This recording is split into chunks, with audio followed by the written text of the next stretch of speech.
first of all, when Caleb, when you posted that shit a couple weeks ago, and we kind of hashed it out on the podcast as far as like, I was a little defensive. I think I was a little more of a supporter of Joe Biden at the time. And then you told me about all these videos, and I started going down the rabbit hole, and I started feeling a lot less confident about supporting this dude. But okay, so the opening part of this website, and let me make sure you guys can see it on the video part. Okay, it says, Uncle Joe is back and ready to take a hands-on approach to America's problems. Joe Biden has a good feel for the American people and knows exactly what they really want deep down.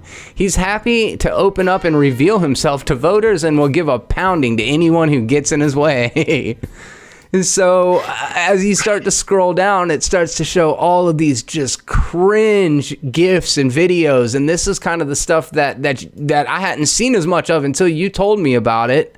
Yeah, I've seen all this stuff. This is probably even like 40% of them. There's way more than this. What does he say? He goes, I mean, you got the first mainstream African-American who is articulate and bright and clean and a nice looking guy. Jesus Christ. He is the gaff queen. Like he says the dumbest shit so much. And that's what so people are like, oh, Joe Biden, because at first I didn't realize this was a fake website. I saw your topic. I was like, oh, we're going to talk about Biden. And it's funny. My whole stance was, I actually don't think Biden's that horrible. He's pretty moderate. The left is going to eat him alive. 100%. Yeah, it's not a good look. Not a good look. But anyways, my point's not necessarily to like sit here and bash him, but you guys got to stop by and check out this website.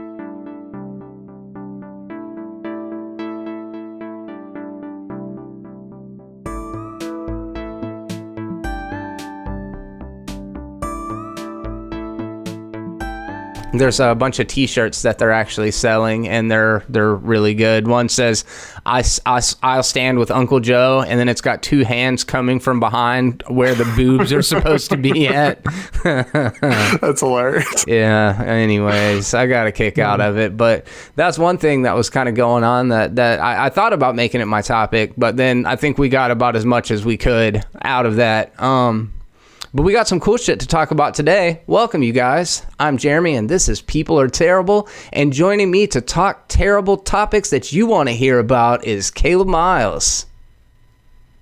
What's up over there? We're in the middle of a storm. Earlier. Yeah, we're having some torrential Florida rain over here. Y'all still getting the cold weather?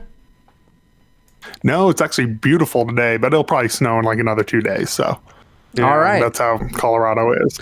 And that wraps up this week's edition of Weather Talk. We're going to go ahead and move into some of the weird news headlines that we have picked out for you guys. I got a couple doozies. I thought I was going to be doing a lot of the heavy lifting, but apparently Caleb's got some fun ones too that I'm looking forward to hearing about. As we move from our regular weird news headlines, we're going to talk about my favorite segment of the show, and that is Florida Man and what the Florida is going on out in that crazy ass state. And then each of us have brought topics, both topics that I think we're going to have a lot of fun diving into. My topic for the week is I want to discuss Mortal Kombat 11 and the controversy surrounding this hyper-violent, hyper-realistic, long controversial game title. And what are we going to talk about for your topic?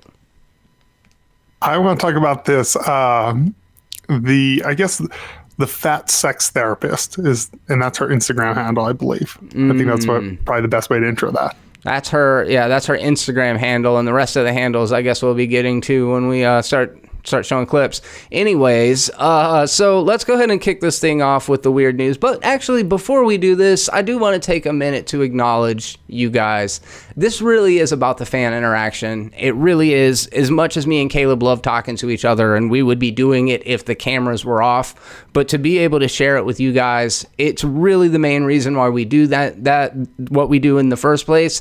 And I know that there are some of you guys that are ride or die, and you come back every week and you're supportive and you leave us comments and all of that kind of stuff. And it really does mean a lot. We want you to feel like you are a part of a community and that you are a part of this show and that your voice is heard and matters. So if there's anything you ever want to talk about, anything you ever want to hear us discuss, feel free to hit us up on social media. You can find all those links down in the description, or just leave a comment here and we will try to address it on upcoming shows, even if we don't dedicate a whole segment to it. We really want to talk about the things that you guys are interested in. So I did just want to say thank you so much to those of you guys that are checking this out. We're not a big YouTube channel, but the community that we have they're really great. So thank you very much to all of you guys. If there's anything you want to add to my eloquent speech about that, please chime in. I hate you all. No, I love you guys. I appreciate it. It really keeps me motivated seeing comments, like, because you know how it is sometimes, not being a big channel, you get not a ton of views, but the comments and the ride or die for people, to me, really motivate me to keep doing this every week. In my mind, and I don't know if it's weird, and maybe it's just how I justify it in my head, but like, a video with 100 views on it is never going to seem as appealing to an audience member as a video with 1 million views on it. Mm-hmm. And to think that, we're getting that 70 to 100 views on a lot of our videos, and know that it's the same people coming back time and time again. And it lets us know that at least some of you guys are connecting with what we're doing. And if there's a few of you out there, if there's more out there, we just have to find a way to reach them, because a lot of content is really focused on pushing an agenda from one side or another. And I think what me and Caleb are really more interested in, or at least from my perspective, is just kind of exploring both sides of it. At least acknowledging all sides of a topic or an issue, and we may not ultimately come out on the same side of it, but I think both of us know the power of just being able to try to be objective and provide a place that's not necessarily an echo chamber, but a place to hopefully help you see the bigger picture and to kind of look at things from both perspectives. So in addition to that, we like to talk about a lot of dumb shit, and obviously you guys enjoy that too. So the story I want to kick this thing off with is a real doozy, and Caleb, I'm almost willing to bet that you've got it on your list. It's probably pulled up on my phone right now. What's your headline? Child discovers $40,000 worth of meth inside a box of Legos. My man, same page, baby. Of course we are. Of course we are. So what happened? This is from the Huffington Post, right? Yeah, that's from HuffPost, that a parent went to a consignment shop. She bought a box of Legos. The kid, excited, opens it up, and it's a huge bag of meth. No Legos inside this box. So it's almost like one of those retro, old school, big set of Legos, but not like a Death Star Lego set. It's more like from back in the day when they were more generic. You can build anything you want. So it was almost like a classic Lego set, and it had been vacuum sealed or like shrink wrapped again. So it looked almost as if it had never been opened. This mom is like, oh, score, just now found this great thing. My kids love Legos. Brings it home. They open it up. And as you said, there is a bag of like fucking 3 or 4 pounds or kilos. Is that how a huge quantity, pounds, yeah. A huge quantity of look like some bathtub crystal meth. It's not even the glassy shit. It just looks like some straight up biker trash meth. No, this is bad meth. And so it's interesting. How the fuck would something like this happen? And there are some theories. Did you read into kind of how an incident like this could actually occur? Yeah, I think the auction theory is probably the best. They say that, and I've known people, because I've known people who've sold drugs, and I've done it myself, unfortunately. That you ship to an abandoned house. Hopefully it gets left on the doorstep. Somebody comes by and picks it up. But they've stopped doing that because of this reason. So they just return it back. And then they sit at the post office forever, and they go up for auction. And they're thinking that to me sounds like the most plausible cause of how this ended up in a consignment store. Okay, so a dealer is trying to get their product across state lines. So what they'll do is they'll create this package and they'll mail it to, like in my area, what they do is they use vacation rentals a lot, because people actually still do own the addresses, and they will ship them to like a summer house that 9 months out of the year, there's nobody fucking living there. They would deliver it to that place. But what you're saying is that became such a common practice that now a lot of times, instead of just leaving them, they will take them and put them in a designated location, almost kind of for safekeeping. And then eventually, when they've taken up too much space in this warehouse or this storage facility, they will auction the stuff off. What I'm curious about is at no point in that process did any dog sniff this contents. If they were suspicious that it was drugs, then why would they auction it off without checking it? You would assume they would have that entire area, a dog walk through there every once in a while. Yeah. You know, but Yeah. I don't know. It makes no sense to me how it could even get to the point of auction. So obviously they did the right thing and they turned it into the police.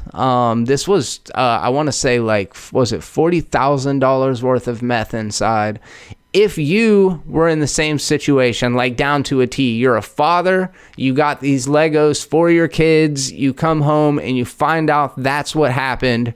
What's your initial reaction? How do you deal with this situation?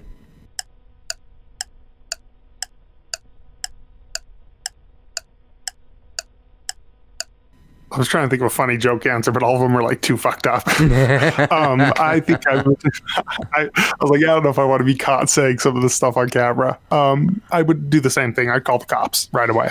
Yeah, that's the best course of action. Yeah, as a parent, I think it would add a whole other level of like just anger and frustration, obviously to the people who sold it at the Goodwill place, but they had no way of knowing. But my God, you just now put so many lethal doses of narcotics in this thing that my kid is supposed to be playing with. What if the kid would have got into it before the parents did? Yeah, the kid opened it up and like was like, "What is this candy?" and ate it or something. You know, like, you know, kids do dumb shit. This is a funny story right now, but this could have been a horribly tragic story if it was not caught. So, you know, on Christmas, like one of the telltale ways of finding out what you're getting as a gift as a kid, you pick up the box and you give it a good shake. You shake the box. If it sounds like there's plastic clinking around in there, you got a pretty good thought that it's a set of Legos. If you shake it and it just sounds like a fucking sandbag, like no actual rattle to it. Sounds like a rain stick, you know. Yeah, then you know that what you have is not Legos. Like maybe they're so old they turn to dust. No, this is straight up just a ton of meth. I was trying to think what I would do in this situation. My first instinct, God is my witness, I would be like, do I know anybody that I can sell $40,000 worth of meth to all at one time? And then the answer would be no. And I'd be like, fuck, I got to call the police. I'm an upstanding member of society. Yeah, I do know some people I could sell $40,000 worth of meth to, and I would still call the police. Okay, so you're a better man than me. We've established that, Caleb. Whenever you're ready to come down off your moral high horse, maybe you can lead us into the next story. So the next story that I found to be pretty interesting. Have you heard of the Scary Poppins? Scary Poppins. No, I have not. Okay. So modern day nannies are equal parts James Bond and Mary Poppins. This is from the royal family, and it's the nanny agency they use, and it's showing these nannies taking self-defense like martial arts classes. Oh, wow. And they're in the video. I'll actually show you. It's from Inside Edition. I'll shoot you over it right now. But they talk about how they're trained to take care of assaulters, terrorists, everything, to stop them from getting to, you know, the royal baby, obviously. And watching the video is hilarious because these bitches couldn't stop shit. There's just no way. Are they like dainty little babysitters who are like practicing Krav Maga or some shit? What's going on? They're like chubby little babysitters. Uh-huh. Who are doing like these weird little, like, you know, like the palm to nose thing. Yeah. That over and over. And I found it hilarious because, they're nicknamed Scary Poppins, which is a brilliant name. But because they really act like they're like, we're the highest end, and I just sent you the link. They're like, we're the highest end, you know, agency, and these people are able to take on terrorists. And you're like, this bitch couldn't stop me in a fist fight. You really think she's Jason Bourne's going to come in and this girl's going to start doing backflips? Wow, they are just like they look like they came over from the British Bake Off to like all of a sudden learn how to be martial arts experts. Yikes. These people look intimidating to you.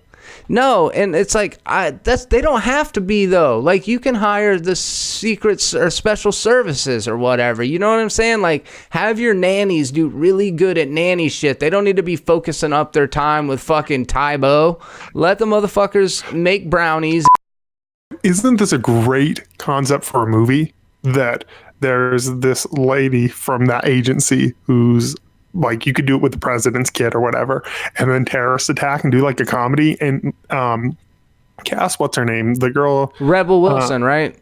Or no, Melissa McCarthy. Melissa McCarthy, yes. Would be perfect in this role. 100%. Yeah. That's just funny, man. So Meghan Markle and Prince Harry have welcomed their first child, and no doubt they're going to be needing a nanny for the little nipper. So when did they come up with this? Okay, that's why England's Norland College, a prestigious academy for aspiring nannies, makes sure to teach students self-defense skills, to ditch the paparazzi, and how to cook and sew. Well, okay, so it's integrated into what they do. But yeah, it seems like, I don't know. You wouldn't ask your Secret Service guys to learn how to change a diaper. You know what I mean?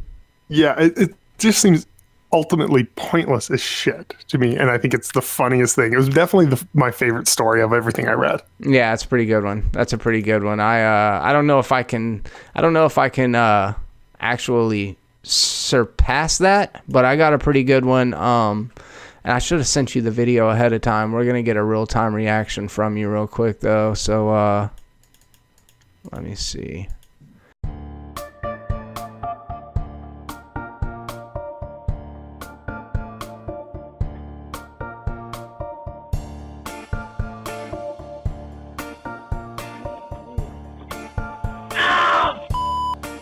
Take you to the hospital. Take you to the hospital. Get that safe. Get that safe. It's your mailbox. Right there. No. The footage showed here that Gerald Haywood leaves his car, walks up to his friend Rodney's house in Lawton on Sunday, and when he opens the door, the snake just comes out of nowhere, strikes him right in the face, and he's just like, oh, fuck, I just got bit by a snake. And they took him into the hospital, and it was a non-venomous snake, which surprises me. Normally, the non-venomous snakes aren't going to be aggro like that, but the snake was killed on spot by a neighbor with a hammer because people fucking hate snakes. This one kind of had it coming, I guess it's fair to say. What do you think, man? Did it? Just, what would you do if you're walking and a snake just out of nowhere bit you in the head? Like, that's terrifying. I would have done exactly what that dude did. I would have been like, oh, fuck. And I would have gotten in my car and probably tried to rush to the emergency room. That is, yeah, dude, me and you have talked about snakes before, and, like, I've seen them, but, like, never if I had one just straight up strike at me like that. I know that what Jean-Claude Van Damme would do would have been grab that bitch by the neck and just fucking knock it out cold, but I don't have those kind of reflexes. I'm not from Belgium or whatever, but, dude, it was so insane. Belgium? Something like that. Austria, fuck, I don't know. They're all the same to me. Brussels, the muscles from Brussels, wherever Brussels is. Is that? Oh, that is right. Brussels, Belgium. Yeah. Is it? I have no idea. I don't know. We're about to show our fucking American. When I saw this, I know. When I saw this, I was like, "This looks like the weirdest Home Alone contraption. Like, this seems like the weirdest alarm system is what it looked like." This guy's just walking and just attacks him. Yeah, dude. If you had a venomous snake, you'd be in there, man. Jean-Claude Van Damme, muscles from Brussels. I'll be damned. The one thing I've ever had that's even remotely close to this, I was a teenager, and we had like this little fish pond outside of our house that my dad made. And so there were always wasps around. And one day I was just walking past, and a wasp flew down and stung me right in the head for no reason. I wasn't fucking with it or anything. It just singled you out like, fuck this motherfucker. Yeah, I was just walking. It's like, fuck him. It just stabbed me. And that, my shit swelled up and everything. And that was terrifying. And that's nowhere near as scary as a fucking snake attacking your face. No, dude, that what a trip. What a freaking trip. So the guy's all right. Obviously, he did get some antibiotics, but that's the least of his concerns. It is funny that the snake was almost like wound up in there. Like, you know, the snakes in the cans, you pop open the can and then that big old thing springs out of it. Yeah, so speaking of something surprising, Southwestern Rail investigating after worker broadcast porn to giggling passengers. Whoa. So passengers were on a Southwestern Rail train, and they started hearing sexual noises over all the loudspeakers. And apparently there is a video on Twitter that the guy put out posting this. I couldn't find it because this article did not link it to it. Right. But everyone was like, is that the conductor? What's going on? And you can hear a guy in the video apparently say, no, I think he's watching porn. So apparently someone left on a mic at work in the train, and they're just like chilling at their job, watching porn. Nasty porn. On loudspeaker on their phone, and this picked it up and broadcast it to the entire fucking train. So are there people that have cell phone footage of it, you think?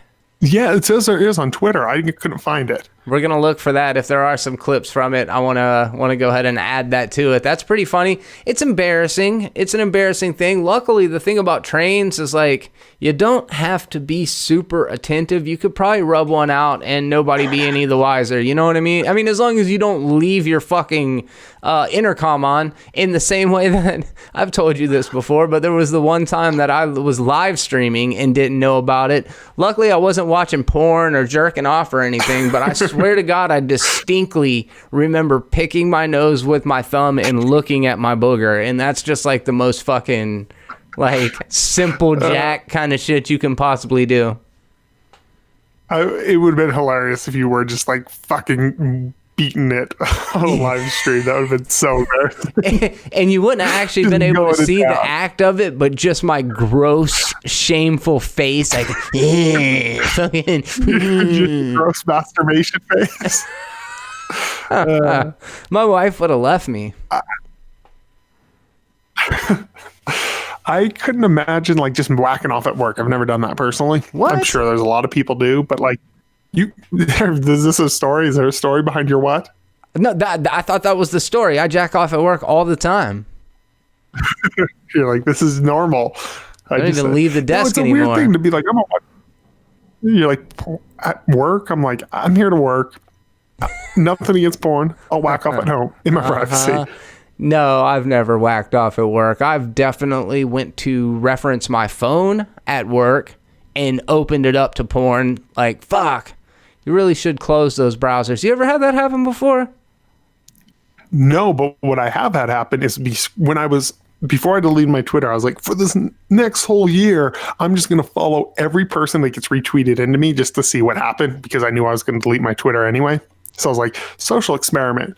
And I would just follow anytime anyone retweeted anyone that I'd never known, I would follow them and just follow them. So I jumped up a ton of followers, but I also jumped up a ton of people I was following. And what that means is, first of all, a lot of racism, which is crazy, but a shit ton of porn. I didn't realize that for a long time, that there is so much porn on Twitter. It's like I knew there was a little. No, it's unreal. It's all amateur. And I was at work and I opened it up with my volume on, and there's some girl moaning, and I closed it right away. And people probably thought I was watching porn at work. But man, porn sex noises from ladies is one of the most nail on chalkboard sounding things I've ever heard in my life. Fuck me. It's a good noise, personally. Maybe I'm just interpreting. Not your interpretation. That was not a good noise. You didn't like. All right, that's fine. No, that's not something I'm gonna be beaten off to anytime soon. It's fine. Everybody's got their own thing, man. I thought I was doing a pretty good porn impression. I figured I could take my experience to 1-900 numbers. Those are still a thing, right? Are those a thing? I'm sure there are. I hadn't seen one. Maybe over in like I want to say a specific third world country, but I'm just gonna say some not specific third world country. Yo, was he too offensive? Yeah. Yeah. So, anyways, that's a pretty good one. I found out that there was one guy driving in the carpool lane, and obviously for those of you guys that don't know, because we don't have carpool lanes here, but they're reserved for people that are all going to work or to the same destination in one area. It's a way to incentivize people carpooling instead of everybody driving their own vehicle. And it's a lot of times not being used. Well, this one guy, driver, was cited for using a mannequin to drive in his carpool lane. So he dressed up a dummy, set him next to him in the carpool lane. And on May 7th, New York State Police said a driver was cited after a sharp-eyed officer noticed he was using the carpool lane with a mannequin as his passenger. The Suffolk County Police Department said the Highway Patrol officer Andrew was driving Monday on the Long Island Expressway when he noticed something that seemed suspicious about a passenger in a 2002 Saturn that was using the high occupancy vehicle lane. When Spina pulled over the vehicle and discovered that the passenger was indeed a dummy that had been disguised with clothes, sunglasses, and a baseball cap. The driver, James Britt, was cited for HOV occupancy violations. I don't know exactly what highway for sir vaginas. I don't know what HOV stands for, but what do you think, man? Was it clever way to get her to exploit the system? Was it a dick move? Did he get what he was asking for? In my head, as soon as you said it, I like to think that there were like pulley systems all over the car, that there were like ropes. Ferris Bueller? So when he's driving yeah. So while he's doing it, the mannequin's moving. Uh-huh. And if in my head, in that scenario, if I was a cop and I saw a pulley system dummy, which I'm totally just adding in, I would totally let this guy go. I would like stop him and be like, all right, you put a lot of effort into skipping some traffic. I think you can go on. You're doing the Lord's work here, son. Yeah. Yeah, I don't know. It's a pretty funny thing, because that is exactly what it reminds you of is Ferris Bueller's Day Off, or anytime they try to pass off a dummy as a real person. Like, it's such a or like Weekend at Bernie's even. Yeah, 100%. And it does. It has that kind of like vibe to it of like it's more of like a mischievous kind of funny crime than like something somebody would ever seriously get hurt from. But yeah, it's one of those things. There's like real crime out there. I think it's just pretty funny and lighthearted, and I'm into it. I mean, hey, the thing that's kind of funny is you think this guy went out and probably purchased a mannequin, or maybe had one, which I don't know which is weirder, if he has a mannequin already or if he purchased one in order to just skip a little bit of traffic. That's dedication. And he didn't get like a real doll, you know what I mean? Like, he didn't get one of like the creepy sex dolls that he could roll around with to make it look like he like had a hot lady. So he went the other way. He went like the generic, I'm gonna dress a store mannequin up over here like an average dude and just hope for the best. I wonder what you'd get fined for something like that. I wish he would have bought like a $10,000 sex doll just to put in his passenger seat. Fuck yeah, dude. Yep. Mouth all open. The cop's like, man, that person is shocked. Dress her up all conservatively like the new Mortal Kombat characters. We'll get there. We'll get there. All right, so at this point, we're going to shift gears and we're going to bring things on home to Florida in the segment that I like to call What the Florida?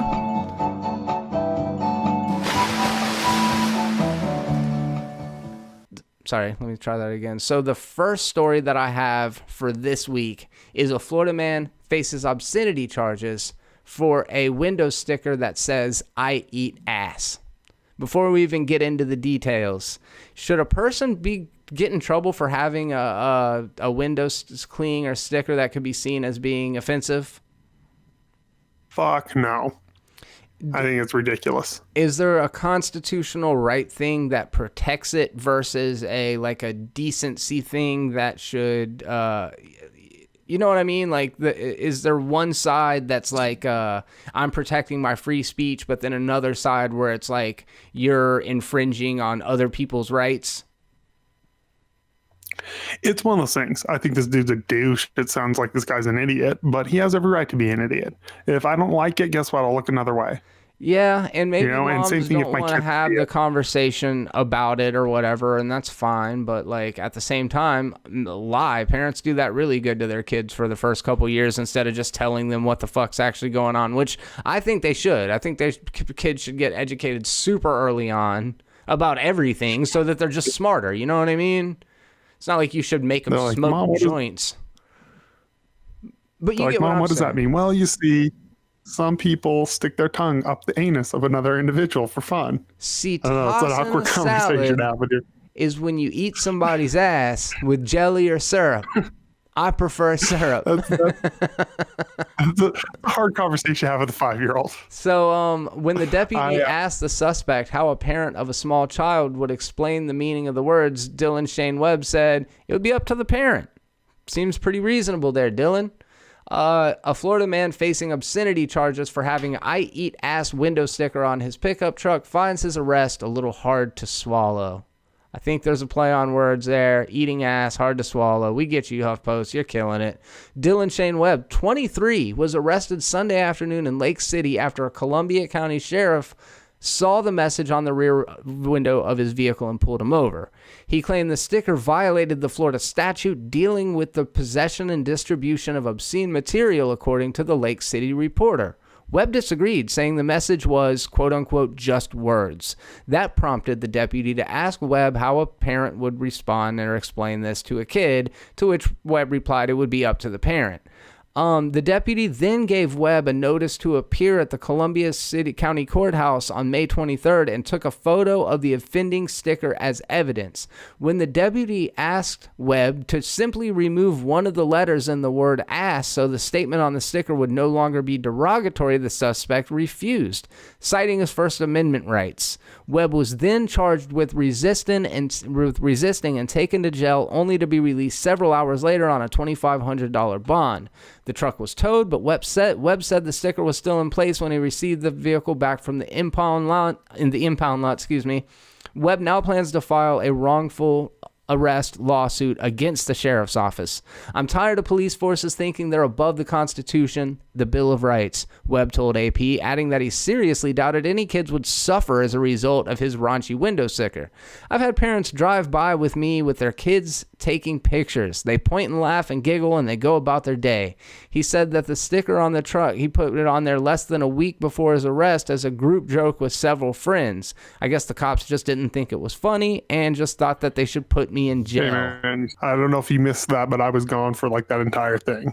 Oh, that sucks. Hopefully. My internet apparently dropped out. I thought it was yours. I just texted you. I was like, oh, you dropped out, but now it was me, and now I'm back in, though. So what did I miss? Shouldn't the police spend their time serving and protecting communities and not pulling Floridians over for speech that's already protected under the First Amendment?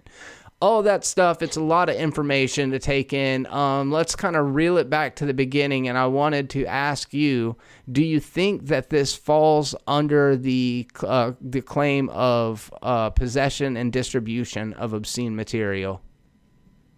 First of all, that's a stupid law unless you're giving it directly to children anyway. But no, this does not fall underneath that anyway. And so you agree that it's just words? I 100% think it's just words. And if a parent of a small child had to explain the meaning of the words, like if we're not going to tell the truth, how do we how do you explain something like that away?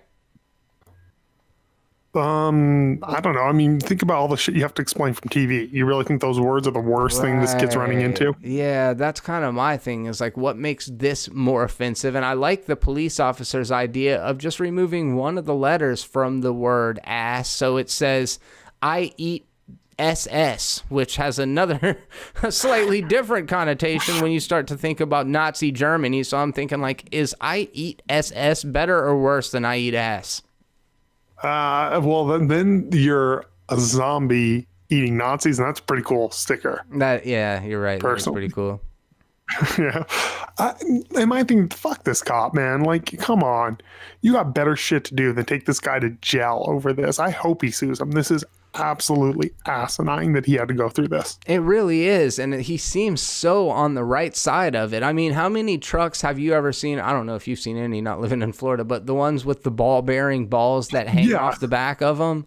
Like, that's way worse. And it's totally the same kind of deal. Like, people put offensive or at least innuendos on bumper stickers all the time. The first bumper sticker I ever had said beach bums do it in the sand. I got it after I lost my virginity on Navarre Beach, and I thought it was like a funny little bumper sticker. I put beach bums do it in the sand, and people got a kick out of it. I never got any like sort of kickback from it. Well, even think of like the naked silhouette on the mud flaps of a lady. That's like, come on. Like this, it's to me just asinine. There's so much worse than that these kids are going to see online. You're going to see on TV, that you're going to have to explain that an idiot with a bumper worst case scenario, they're like, what's that, mom? And you're like, that's an idiot. That's what that, that's what that is. Somebody you don't want to aspire to be. Yeah, exactly. And leave it at that. Well, what does that mean? Oh, it's just a diss, or it's just what people, being jerks. It's something mean. And this is the same world, man, where these kids literally are having to go through like metal detectors to get into schools and stuff like that. Like what they've been exposed to at such young ages, it's tragic. But at the same time, this seems like such a minor offense. And the fact that he asked the guy to like damage his window cling while the guy didn't believe that he was in the wrong, and then the cop deciding he's going to take him to jail for resisting, it just seems like he got the wrong cop on the wrong day. That's exactly what this seems like. A fucking dude on a power trip is what this sounds like right here. To where, I don't know, I don't understand this whole mentality, first of all, of thinking everyone else and the government needs to raise your kids. First of all, that really bugs the shit out of me. But people are like, that's offensive, so take it off TV. My kids will watch it. Well, maybe watch your fucking kids. Yeah. Yeah. There's plenty of things that aren't that, so watch those things instead. Yeah. And maybe you be, I don't know, a parent and monitor your kids. I know you can't monitor them 24 hours a day, obviously. But this is this is like one of those stories that actually pisses me off. I'm like, fuck this cop, because he just sounds like a dude on a egotistical power trip who I hope this guy sues and wins, because this is just an abuse of power to me.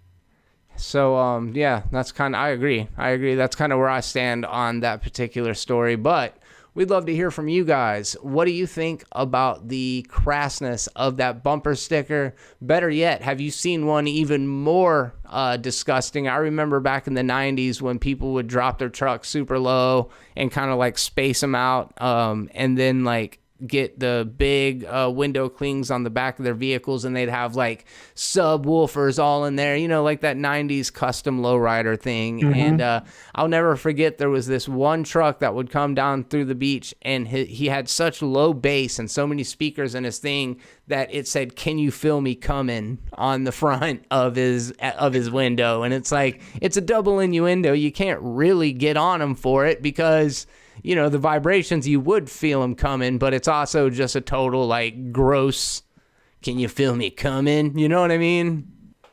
Well, and this even reminds me of, remember those piss-on stickers that were on everything in the 90s? Yeah, Calvin or Hobbes. It's the same type of thing as that. 100%. Yes.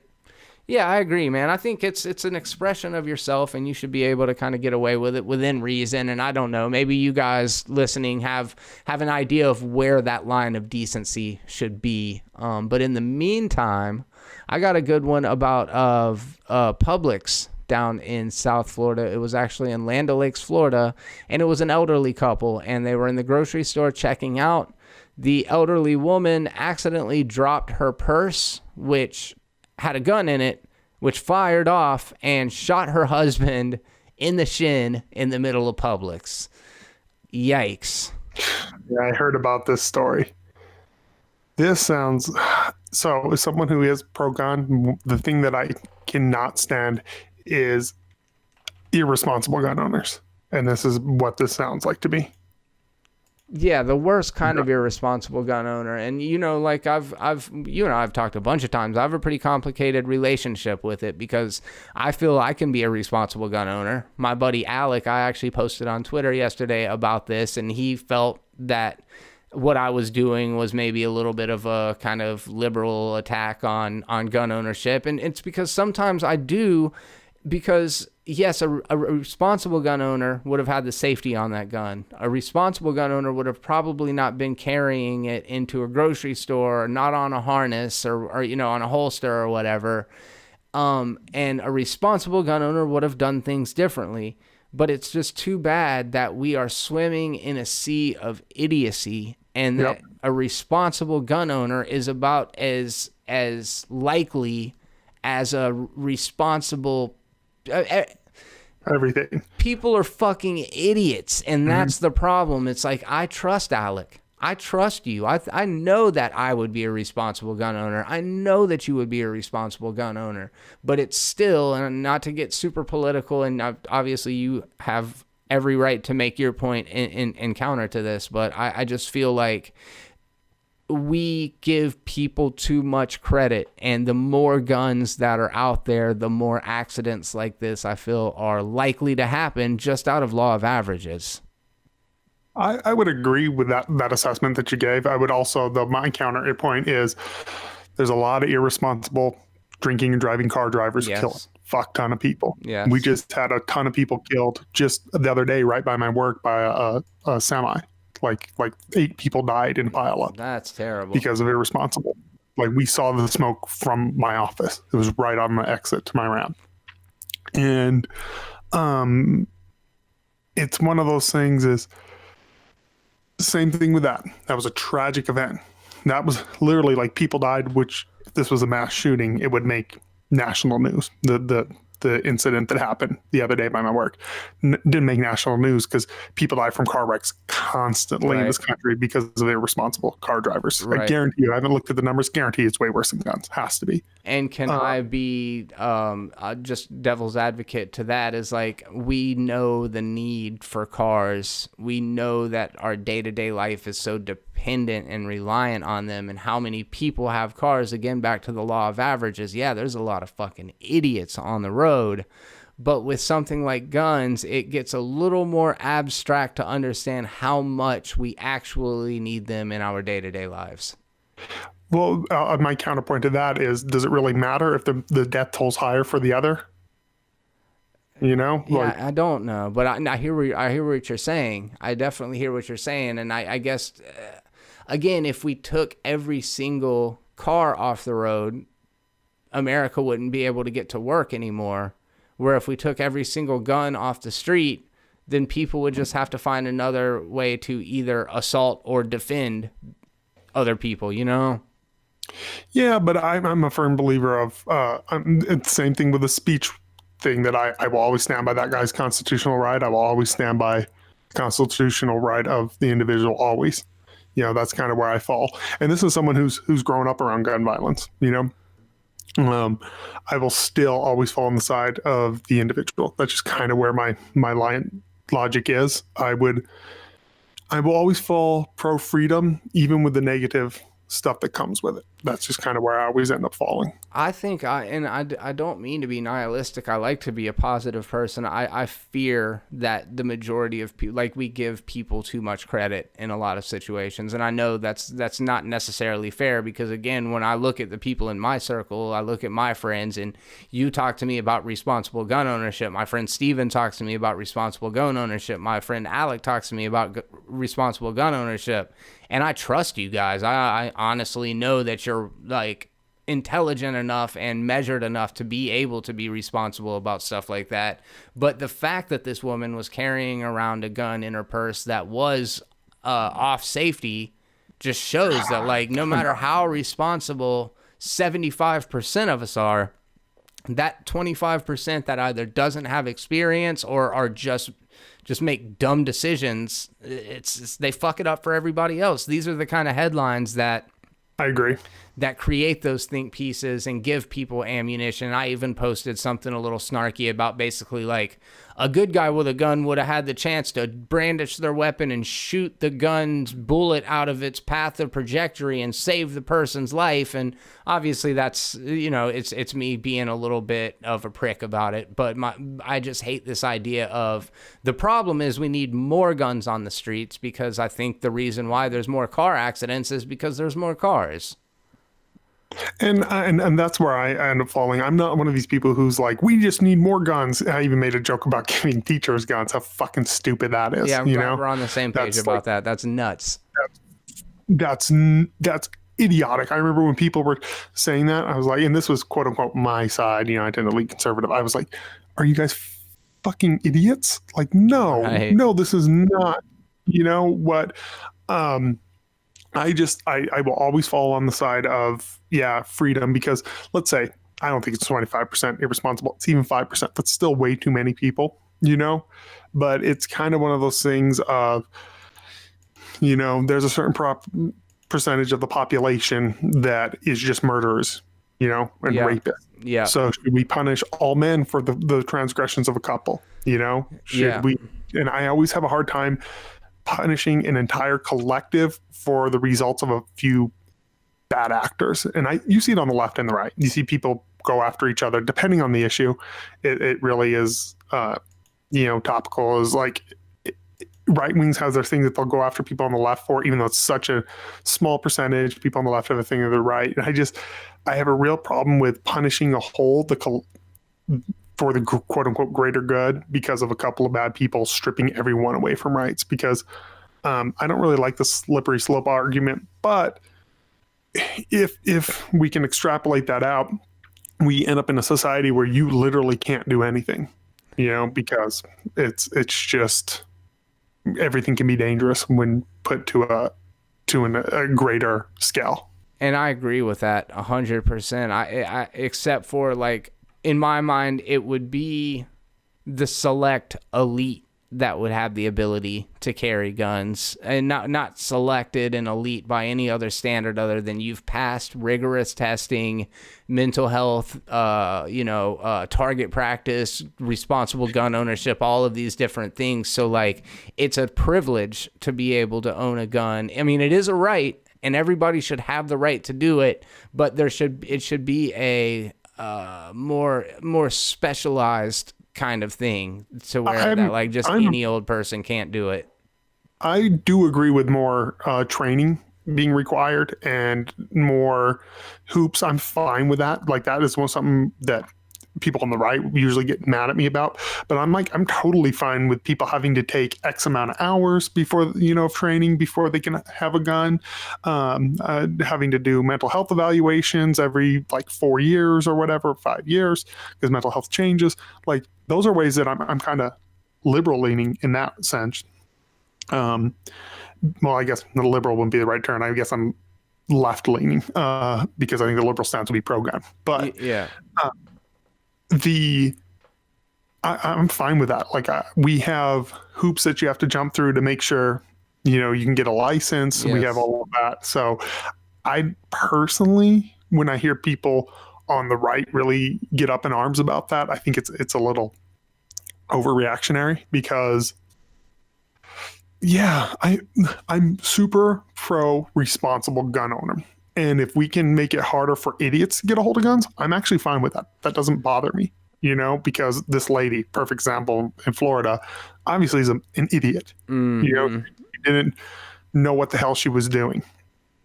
And I don't understand the pushback on the right personally. I understand the pushback for bans on things. I totally get that.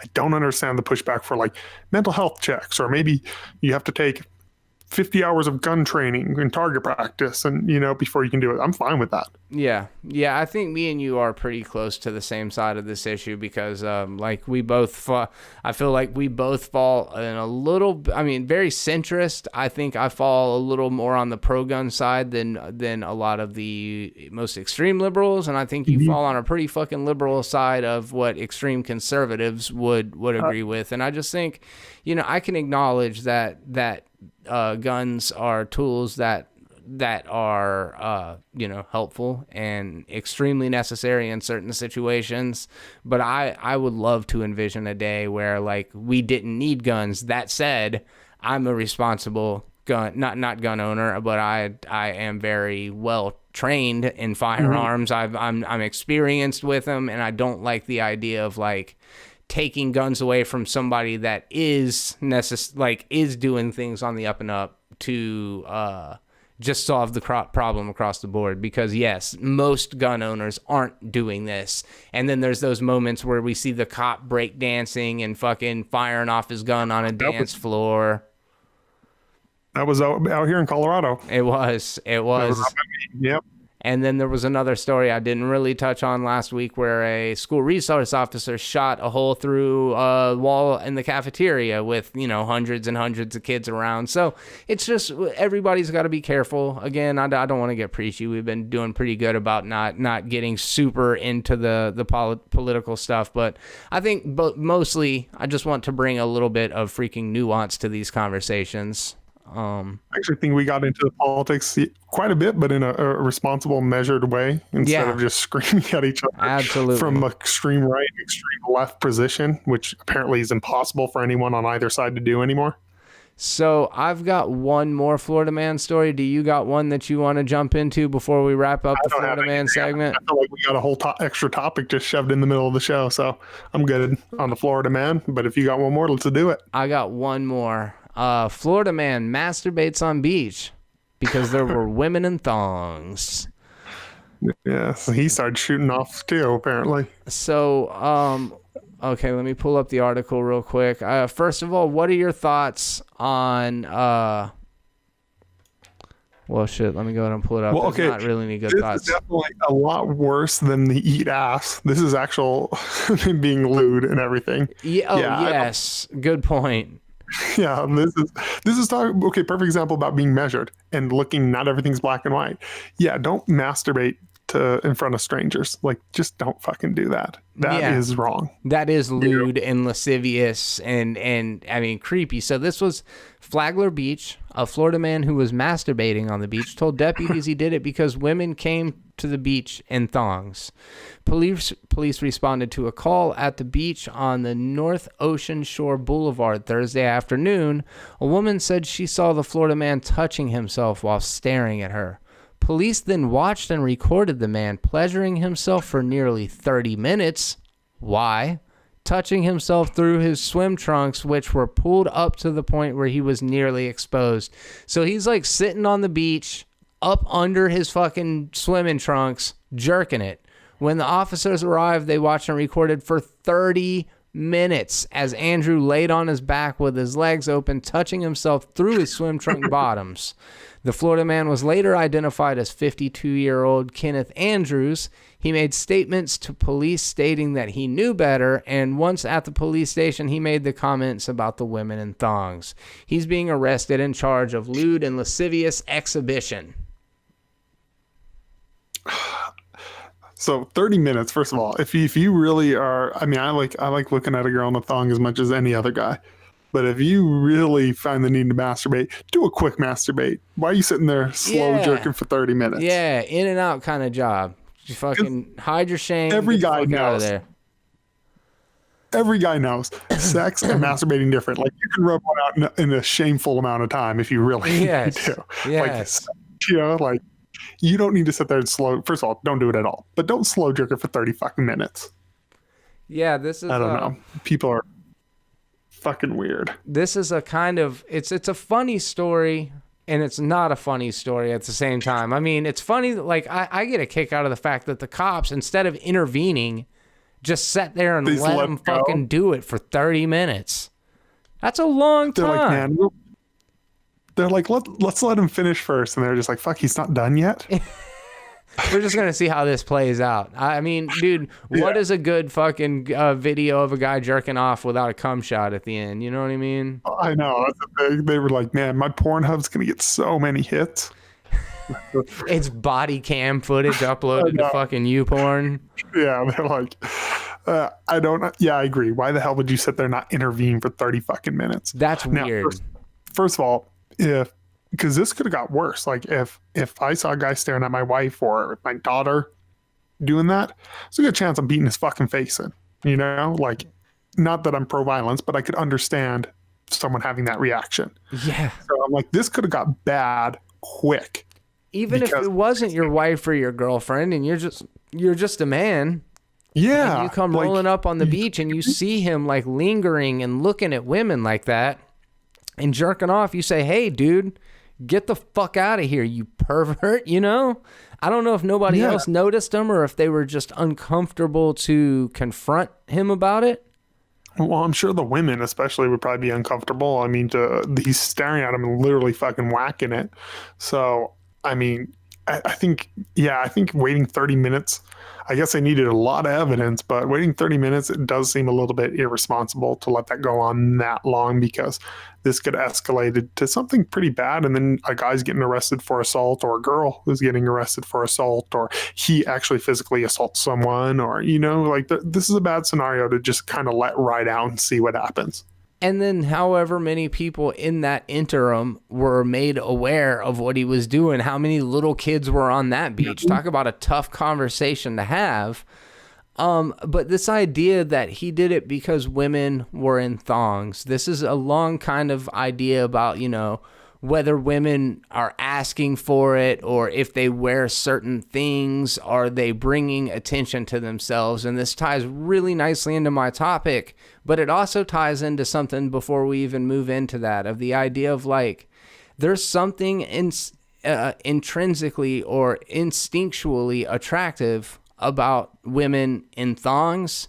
I can't think of too many things, and it might be weird to some people, but like going to a yoga studio and watching a bunch of fucking sweaty young moms in freaking yoga pants doing the stretches and all of that stuff, it's arousing, like, for guys. And I don't know, like, maybe I'm not socially woke enough that I can get past that, but it's like in certain environments, women are doing things that are for them, but the byproduct of that is it gets these like dirty, nasty, impure thoughts coming from men of the opposite sex.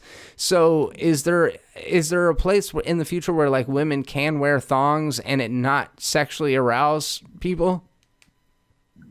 Yeah, if they're at a gay bar, that's the only way that this is going to happen. Like, I'm one of those people, obviously don't jerk off, but I would be a liar if I said if I see a woman walk by in a thong and I don't look at her ass. Of course I do. You know, it's right. You don't even mean to. You're just like, but, you know, you can't, like, now there's a huge jump between like, so a woman, you know, people say, you know, she's wearing that, she gets attention. Getting attention as a glance, that is a mile away from sitting there and jerking off and staring at them, you know.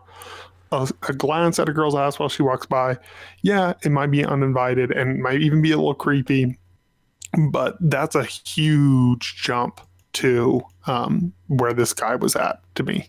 Well, and I do feel like it is almost a human thing. Like I have heard girls say, you know, they wear yoga pants because they're comfortable and they're stretchy and all of that kind of stuff. But man, yoga pants, I'm one of the people that I'm just like, I have a hard time concentrating. If I'm like walking through a grocery store and there's a pretty lady who's wearing fucking yoga pants in front of me, I'm not going to not notice. I'm not going to follow her around the fucking aisles of the store, but my lizard brain get stimulated and I'm like, oh, reproduction, human instinct, you know?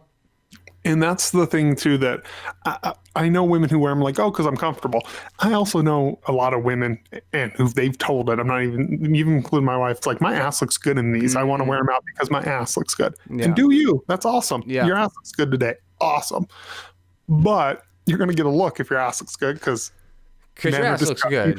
Yeah, for sure. So it's an interesting thing. And, you know, you and I have talked quite a bit about, you know, just kind of the readjusting of social norms and expectations when it comes to sexual politics, stuff between men and women. And I am a staunch and pretty diehard Mortal Kombat fan. There are others who are way more immersed in like all of the current storylines through all the games and stuff than I am. I played Mortal Kombat 1 through Ultimate Mortal Kombat religiously. Then there was the Part 4, which was like 3D. I came back from Mortal Kombat 9. I thought it was fucking fantastic. Mortal Kombat X is great. And I like the character designs, the way that the mechanics work. Well, anyways, Mortal Kombat 11 just now came out, and it is gorgeous. It looks so good. I've listened to a Jeremy Johns review on it just yesterday talking about what an awesome game it is, and it really makes me want to go ahead and get this new Mortal Kombat game. The controversy, though, doesn't come from the fatalities and the gore and the slicing off heads and fucking kicking them straight out the backside of people's assholes and the fatalities and all of that. The controversy surrounds the fact that they've made a decision to desexualize the female characters and change their costumes into something that are much less revealing. And what they might say is tactile. I don't know that fighters would fight in any of this stuff. I mean, we see what fighters fight in like UFC, and all the accessories and stuff would probably just get in the way. They get more naked, to be completely honest, when they fight. Yes. Yeah. So are you looking at the pictures by any chance? Have you found any? Yeah, I'm looking at it right now.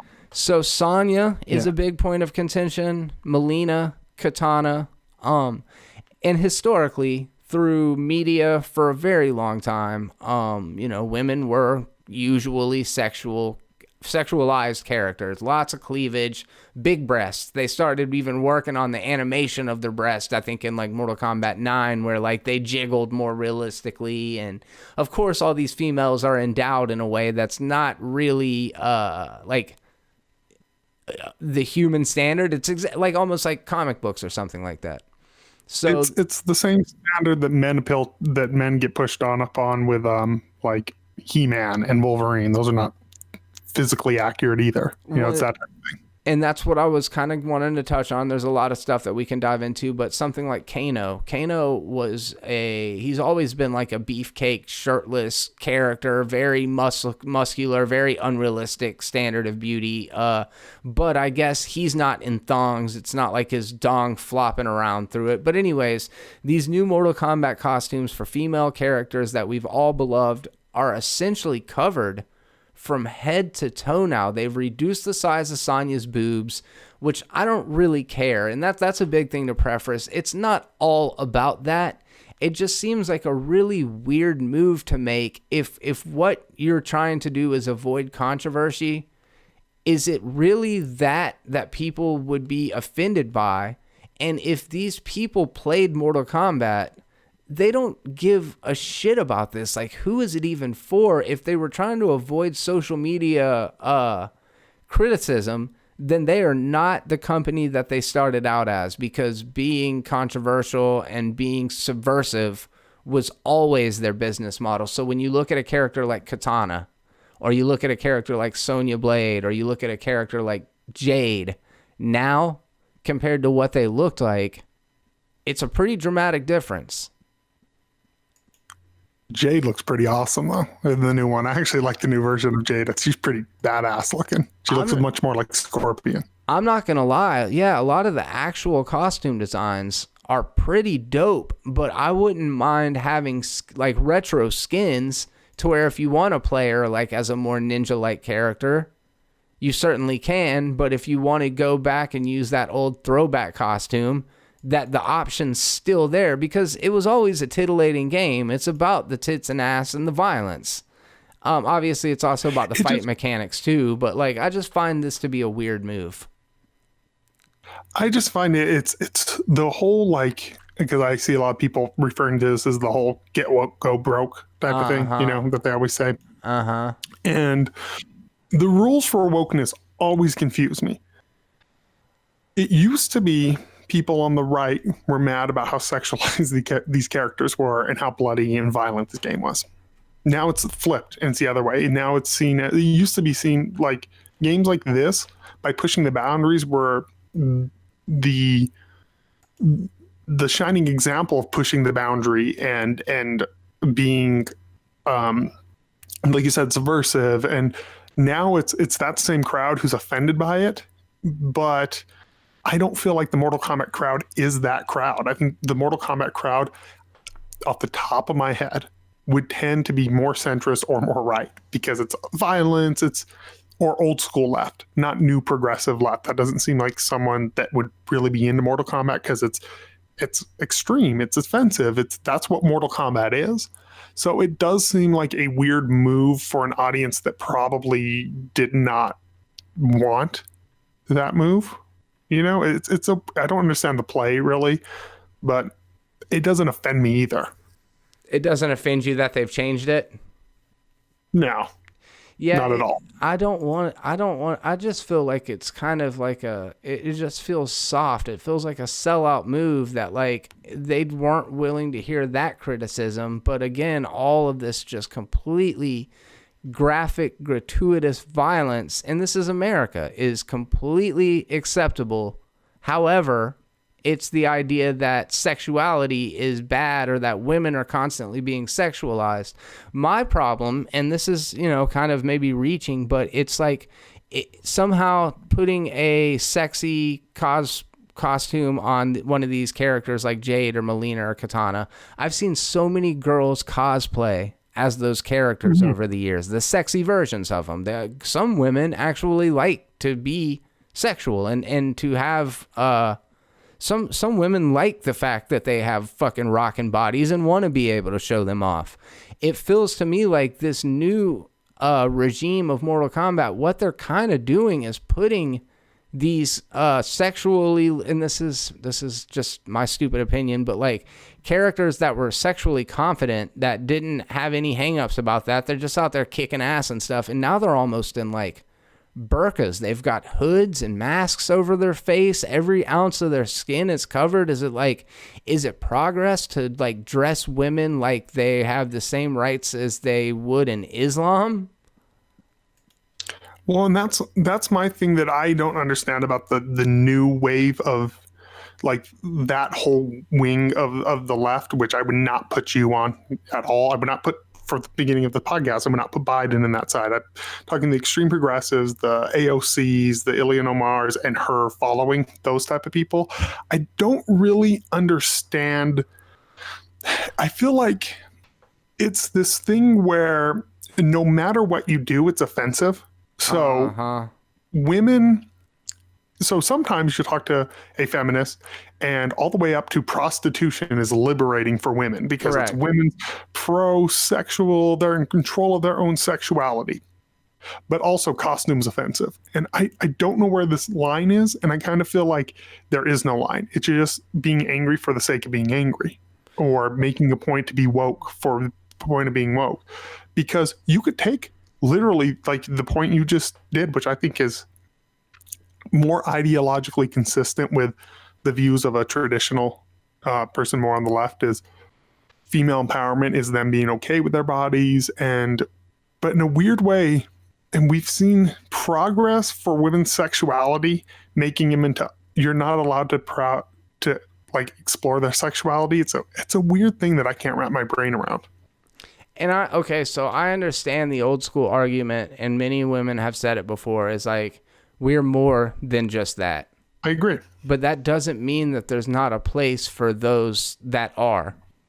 Like, if they would have done something a little more subtle to where they introduced some new characters or even gave well-known characters options where you could put them in their little slutty two-piece bikini, or you can put them in this new, more femme, combat ready. It kind of looks like Assassin's Creed character designs in some of them, and I don't dislike the design of the characters. What I do dislike is that all of a sudden there's this hyper focus on the way that the female characters look when they're being bisected by fucking hell demons and had their fucking throats ripped out and fed back to them. It's like, it just seems so it's so political, but it really means nothing in terms of like this franchise is morally bankrupt, and the way that women dress is not the big point of contention. And when you look at characters like Kano, or you look at characters like Johnny Cage, they've been shirtless through the majority of the franchise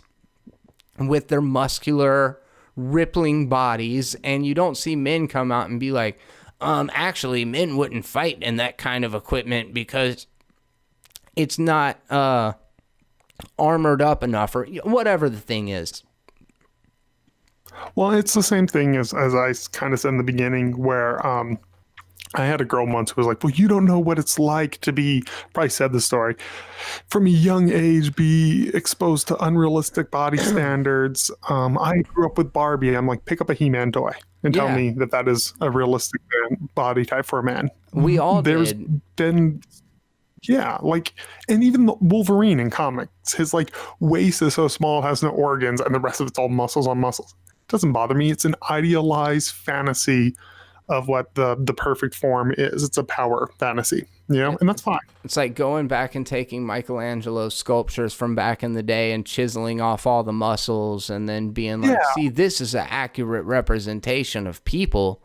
People actually look like this. And it's like, but it's art, it's interpretive, and it really doesn't, I don't understand how it matters. I guess my big takeaway from this is I would have never missed it if I didn't feel like it was a part of the identity that was intentionally being politicized and intentionally changing the status quo to, I guess, somehow empower women. But again, this is still a game where after you're done fighting this girl in her regular nice costume, you literally eviscerate her. So like, the violence against women, I would think, would be more a problem, and it shouldn't be because that's the nature of the game, but would be more of a problem than the way the characters dress. So I don't get it. I think it's a little bit dumb. It's also like not a hill I want to die on, but I feel like they were just going for 1 points. That's all it was. Yeah. But the thing is, Mortal Kombat was always the ones that was like, oh, you don't think we should do so much violence, so we throw friendship into Mortal Kombat 2 just kind of as a joke, you know what I mean? Just kind of like, haha, you guys want us to play the game? Here you go, dummies. But they always seem to just really do their own thing. I think about games like Doom and I wonder if this is going to change the way that female characters are rendered throughout the rest of gaming. Does it mean that Starfire doesn't get to dress like Starfire in the next Injustice Gods Among Us? Does it mean that all of a sudden we're going to have to revisit everything that's sexy because we don't want weirdos masturbating on the beach thinking about it? I don't know, man. I don't know. It's just a weird thought. I think the Tomb Raider redesign, I don't know if you remember from a couple of years back where they rebooted Tomb Raider. And they did it in a very realistic way. I thought was handled beautifully, and it didn't feel quite like this. It really was. Because they were like, oh, we're just doing a realistic take on this. That we're taking out the dinosaurs and the backflips and the guns. So they revamped the entire brand, and they put her they were like, she's a real woman in this. And I actually, I'm not a big Tomb Raider fan. I didn't like Tomb Raider until the new games. Really? I found it much more interesting as her, instead of they took her from being a superhero into a real person. But that would be like if Tomb Raider, they left all the craziness. She's still doing backflips. She's still shooting at dinosaurs in a cave, but they put this new model in it. It would seem a little weird instead of like if they revamped this entire thing, they're like, we're taking out ninjas. Everyone's in tactical gear now. Like that would at least make sense. Right. Yeah, definitely. I can see that point as well. And with the Lara Croft Tomb Raider thing, it was a little bit like, I mean, her boobs were gigantic. That was like a big part of what the character was for a long time, but it never really needed to be like that. I just feel like Mortal Kombat, in essence, it's like exploitation in video game form. It was always just supposed to like fly in the face of all of the like political correctness and what people, because, and you've said it before, it was the religious right back in the day that would be the first ones front line saying Mortal Kombat's morally corrupting our children. And now it's these super woke liberals and leftists that are saying like, this is unacceptable now, while Jax, Kano, Johnny Cage don't wear shirts. If you think about Zangief from Street Fighter 2, he's got nothing but Speedos on, and Chun-Li's got, like the little front and back slip skirt and then leggings underneath. It's a revealing costume, but like revealing costumes have always been parts of comic book design and cartoon design and video games and all of that shit.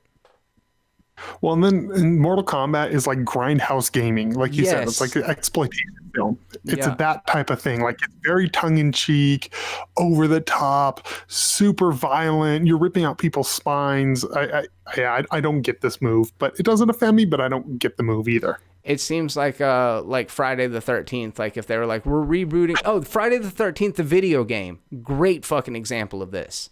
It is so true to the genre. It is the most realistic way that you could possibly experience Jason, even more so than the movies.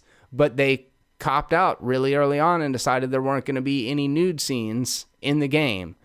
Does every game need nude scenes? No, but is it a staple, a standard of the slasher genre? It really is. So again, in this world where Jason can go around and decapitate teenage camp counselors, but they're not allowed to have sex or take showers, I've forever just thought the hypocrisy is fucking ridiculous. I agree.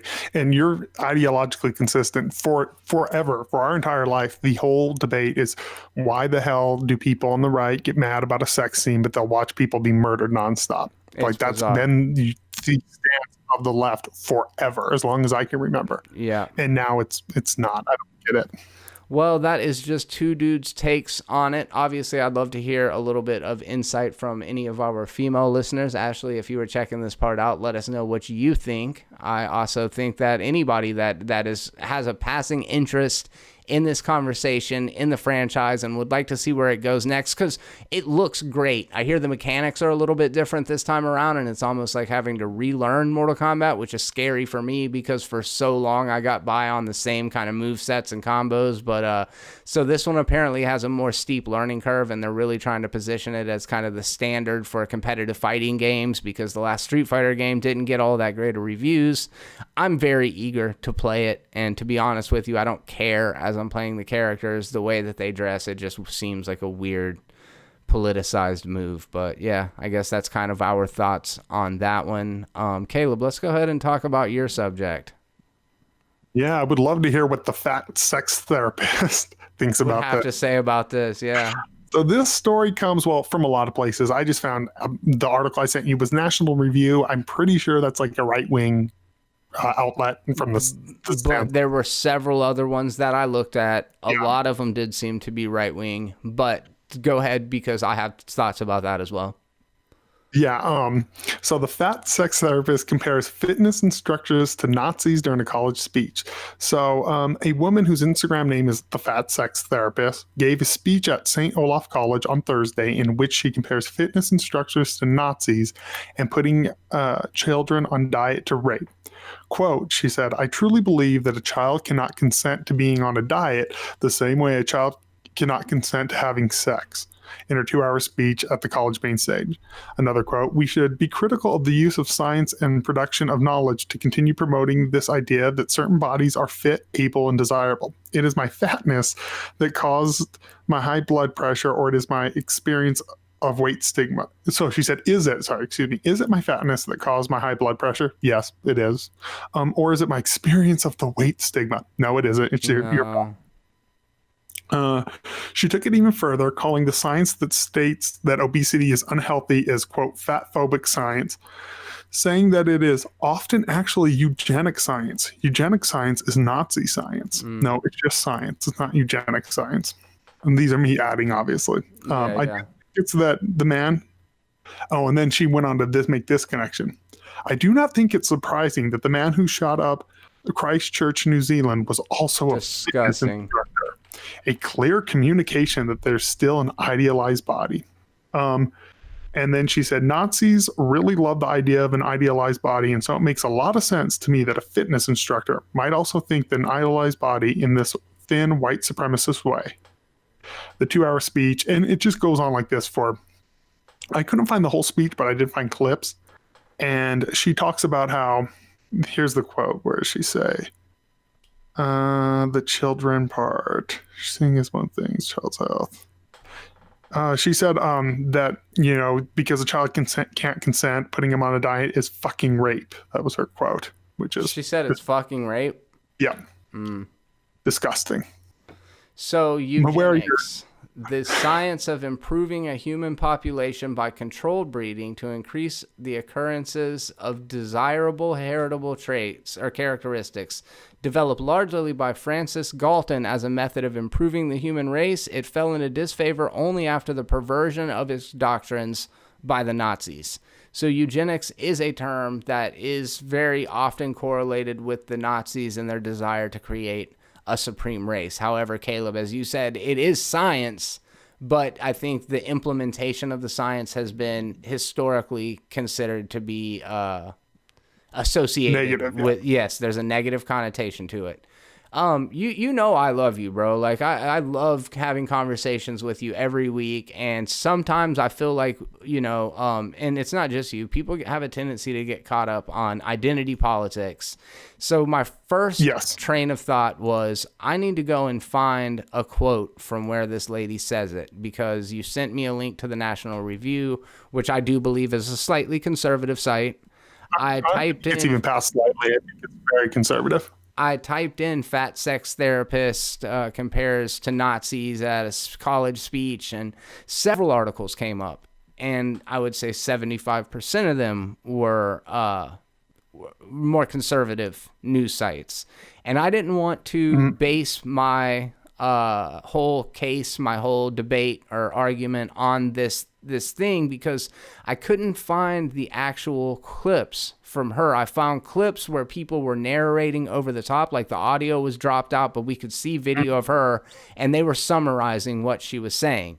That said, the quotes are consistent from outlet to outlet, and I went and decided to visit Olaf University to watch the entire video, and it's been pulled. Oh, nice. I didn't... So there's two reasons why. I was like, I couldn't find that. I'm so excited. Yeah, no, you couldn't find it because it doesn't exist. So, A, people on the right were being so aggressive and so hateful to her that the university just decided to pull it because it was too controversial, or the university saw it and said, oh my God, this is completely damaging to our brand, to our institution.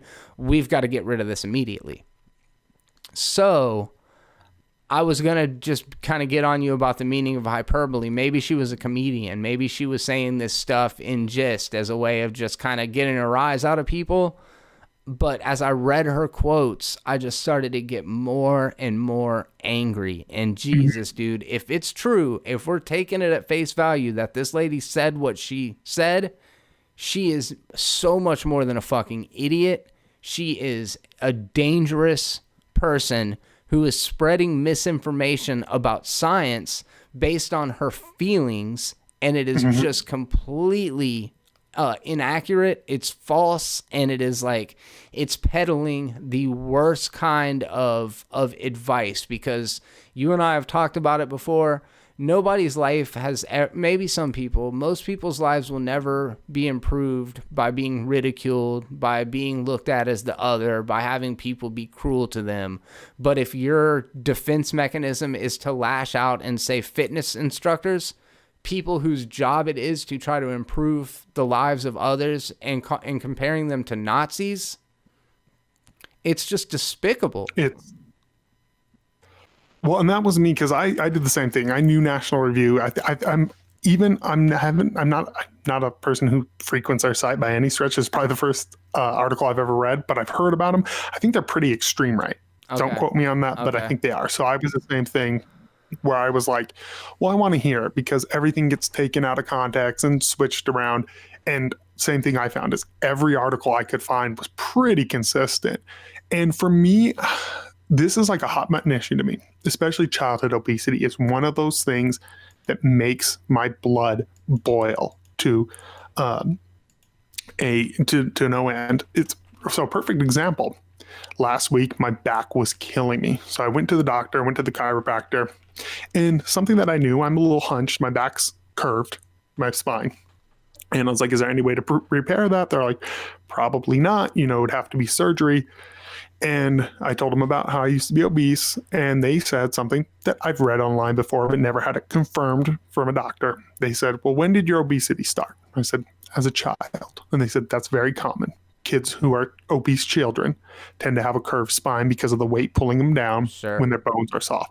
Then you get older and your bones stiffen, and it's they said, you know, I can work at getting my back straighter, but it'll never be 100% straight, and I'm gonna have back problems for the rest of my life. They said, what we're gonna try to do is combat that and make them as good as humanly possible, but they're like, you're kind of fucked, essentially, from being an obese child. So this article comes out like right around the time I get out of the doctor and hear that shit, you know? And it just really made my blood boil, because if she wants to be fat, fine. That's her business. That being said, I've said this a million times. We should not be mean to fat people. We should not fat shame. Right. I don't support that. As someone who has spent their entire life morbidly obese, I've been on that side, and it's a horrible feeling. But for this bitch, and I'm going to use the word bitch because she pissed me off that bad, to go out there and peddle this stuff, it is harmful to children. It is not healthy for anyone, let alone a child, to be obese. It is irresponsible, and it just, it really, not a lot of stuff triggered me. This article triggered me. So a fat therapist recently gave a talk at St. Olaf College in Minnesota, which, side note, Olaf College was founded by Norwegians, as was that area in Minnesota a couple hundred years ago. So shout out to Norway. Love you, baby. My wife's from Norway. In which she compared personal trainers to Nazis and equating putting children on a diet to sexual assault. That one is another one that really got me. She said, I truly believe that a child cannot consent to being on a diet the same way a child cannot consent to having sex. Her name is Sanala Rashatwar, and she proclaimed, I experience diet culture as a form of assault because it impacts the way that I experience my body. Okay, so now if a parent encourages children to get on a diet, they are sexually assaulting their children. To me, so children can't consent to a lot of things. This is dangerously close to the anti-vax community, because you could use this logic. Well, they can't consent to medication. They can't consent to vaccine. There was even, I read an article a long time ago about women saying you should ask for consent before you change a diaper. What the hell's the baby going to say? What? You know, like, yeah, I read an article. It was about a year ago. So a college professor at some university gave another speech, you know, and same thing. She was like, you should ask for consent. Kids can't consent to things. It's your job as an adult and as a parent to make the best decisions possible for your child. And if your child is obese, putting them on a diet and encouraging exercise and healthy eating habits is not abuse. That is the greatest form of love. This lady just has some weird hangups about her weight, which I get. I've been there. But I just, like you, what she's spouting is dangerous. And then it's also really trivializing sexual assault of children. And what the Nazis did. Jesus Christ. Yes, it's the worst. It's the worst sort of, and obviously it got her publicity. She starts off the talk by saying, tonight we're going to be talking about how to politicize our definition of body image, because oftentimes we get stuck thinking of it from a white supremacist lens. Fat phobic science is often actually eugenic science. Eugenic science is Nazi science. She went on to criticize the 80s Reagan-era style politics and called diet a non-consensual assault, saying that children can't consent, blah, blah, blah, blah, blah. And then, I think you mentioned this, and then she asserted that the fitness contributed to the recent shootings in New Zealand. I don't think it's surprising at all that the man who shot up Christchurch in New Zealand was also a fitness instructor. Like, he went and targeted fat people. To me, and you see this a lot, and you see it on the left and the right, to clarify. But you'll see people with extreme positions, and I, honest to God, think some mental problems, some mental issues, being held up as people. There's someone on the right who, notorious troll Milo Yiannopoulos. There's definitely, when you hear him talk, in my opinion, some mental stuff he needs to work through. Same thing with Alex Jones. Obviously, some very strong mental things he needs to work through. Stop posting up crazy people with radical ideas. Stop praising them and giving them, well, I don't want to say don't give them a platform, because I think everyone should have the platform, but of course they're going to receive backlash. It just seems like there's this new push of the crazier you are and the more extreme, like that's what's in right now. Like people just want, there's no moderation. Like the fat acceptance thing should be pretty much, being fat is super unhealthy and we should try to cut down on obesity. It's going to end up with a high healthcare cost and a lot of people dead. But don't be a piece of shit and be mean to fat people. That's pretty much what the fat acceptance thing should be. But it's not. It's either people on the right who are like, no, scream at fat people because that'll motivate them to work out. No, it won't. It'll make them fatter. Or people on the fat acceptance movement who are like, don't ever say anything. And this isn't science. Science doesn't prove that being fat hurts you. Yes, it does. We know this. It's fact at this point. Yeah, it's an interesting one. It's an interesting one. It got me heated. Again, kind of trying to approach it from this idea of like, maybe she was misquoted. Maybe she was because comedians can say a lot of these kind of similar things in a way that, like it's a bit. It's kind of being hyperbole. They do try to find these kind of correlations between it, but this was a very straightforward empowerment kind of seminar where she was going in there to make people feel good about themselves, which ultimately that's a great thing. You know what I mean? If you can go and find a group of people that are not necessarily the most confident and don't feel great about themselves, and you can offer them something that's going to make them feel more accepted, make them feel more like that, like have a better sense of self-value, then that is a wonderful thing. But it's this spreading of misinformation, this idea of fake news, when people like Alex Jones are being banned, when people like InfoWars are being banned because they're propagating misinformation, then it very much needs to apply across the board, because this woman was very much like you said with the anti-vaxxers. She is very much peddling a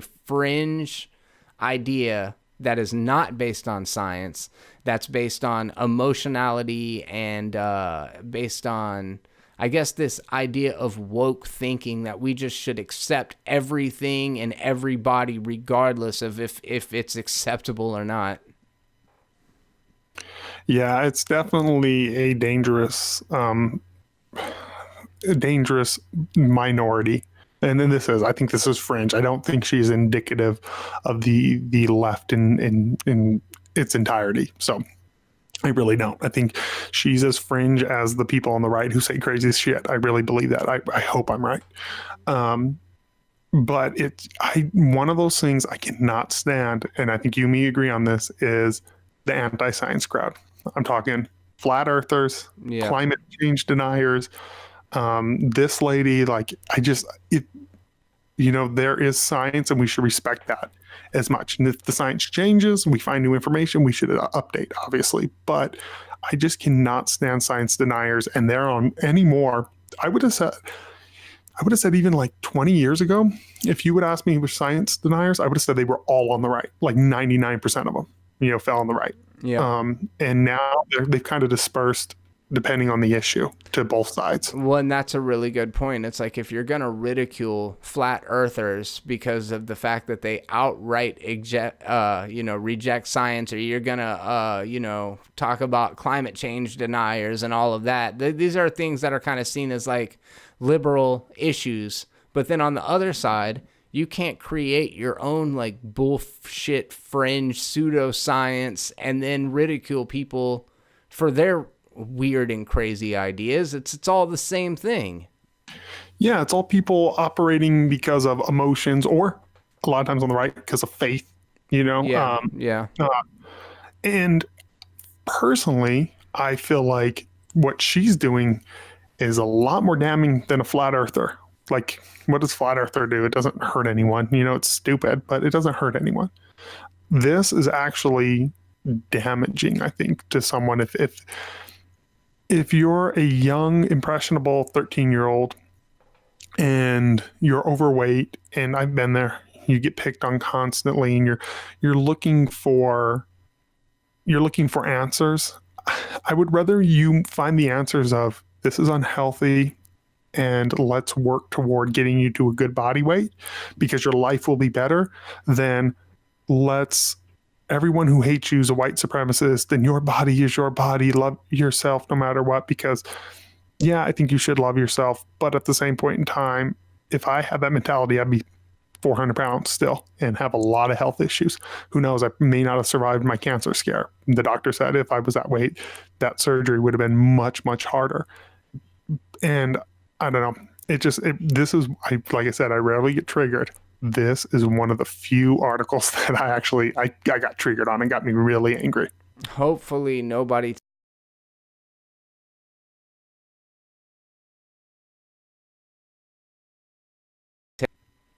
Hey, you still there? Yeah, I lost you for a second. Right. Yeah, I was going to say, hopefully nobody really takes what this lady says to stock. I mean, if it helps you sleep at night, then, you just don't want to demonize and villainize other people, especially like fitness coaches who, obviously we all have to have day jobs to pay the bills and stuff like that. But these people have gotten into an industry where helping is what they want to do. So to compare them to Nazis, kind of a dick move. But I guess that's going to kind of go ahead and wrap up our stories and our topics for the week. Again, guys, thank you so much for coming by. We do appreciate you so much. The only thing, if you're wondering what you could do to kind of help us grow the brand and get the word out, you are the number one chance of us succeeding, and all it takes is just sharing it out. Tell a friend, say, hey, head over and subscribe to People Are Terrible on YouTube. They're talking about all sorts of funny stuff. If there's anything you want to hear us discuss, please feel free to let us know, as I mentioned before, down in the comment section, or hit us up on any of our various social media platforms. You can, in addition to find the podcast on YouTube, find it on all YouTube streaming providers. That's a big thanks to Caleb on that. And we love to hear from you guys. So if you have any ideas, let us know down in the comments section. If you like this video, do me a favor, take just a second and press that little thumbs up button right there. Then you got to click the bell to enable notifications. Then you got to cross your fingers and pray that you actually get them, because I think it's our obscenity or the topics that we discuss, but we never end up in the recommended list. So yeah, it's going to take the grassroots effort. I'm going to be working on a studio. I'm going to be building up a studio here in the next couple of days to hopefully step up the production. And if I'm going to continue to kind of sink money into this, I would like to see that we have an active base that are kind of helping to grow, because all that shit does set us back a little bit of money. I know, Caleb, you just now bought a new microphone. Yeah, I bought a new mic. I'm going to buy a new webcam, and then hopefully a new computer whenever that happens. But you know how it is.